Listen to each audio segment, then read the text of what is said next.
Do you know why your child might find a strange plate in the house? It's not just any plate. It's called a fall plate or a funeral plate. It's said to be the final meal plate of the deceased. In some traditions, the more broken the plate becomes, the more filial the offering. But if the plate doesn't break at all, do you know what might happen? Invite the bravest person you know, because this story will chill you to the bone. This is what my childhood friend, Xiaojun, told me. He was only in 2nd grade when it happened. Since his parents were always busy, they sent him every summer to live with his grandparents in the countryside. Xiaojun was used to life there and had grown up in that big, creaky wooden house. But one summer night, something terrifying happened. Xiaojun couldn't sleep. He suddenly felt like something was staring at him. The feeling was cold, unsettling, unnatural. He opened his eyes.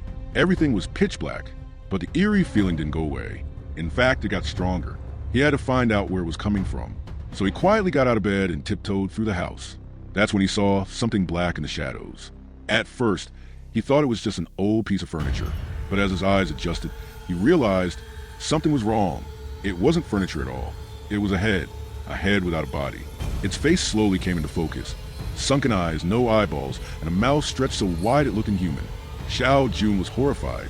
He dove under his quilt, trembling, too scared to look again. But even under the covers, he could feel it watching him.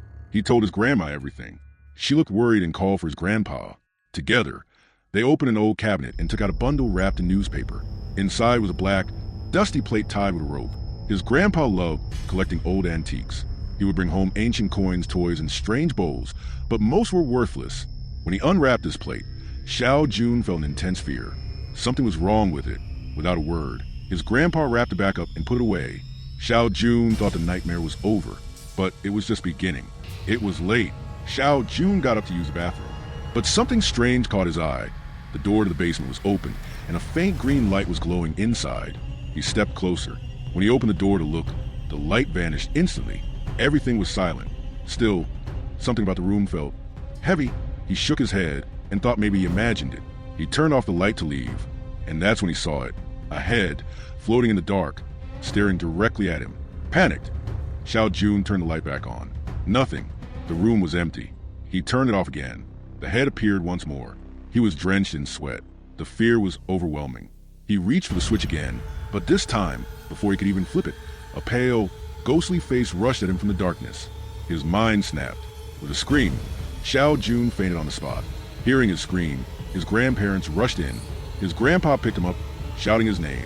When he finally woke up, his grandma was furious and scolded him repeatedly. A few days later, his grandpa refused to throw away the plate. Instead, he hid it in the basement again. Xiaojun had a high fever for days. The family had to invite a spirit medium from a village. The medium said something terrifying. That plate is not just a plate. It's an ashes bowl used to carry the remains of the dead. If left unbroken, the spirit may linger forever. Since then, Xiaojun never saw the ghostly figure again. But the memory of that haunted summer night still haunts him to this day. So the next time you find an old black plate in the attic or basement, don't ignore it. It might be someone's last meal still waiting to be finished.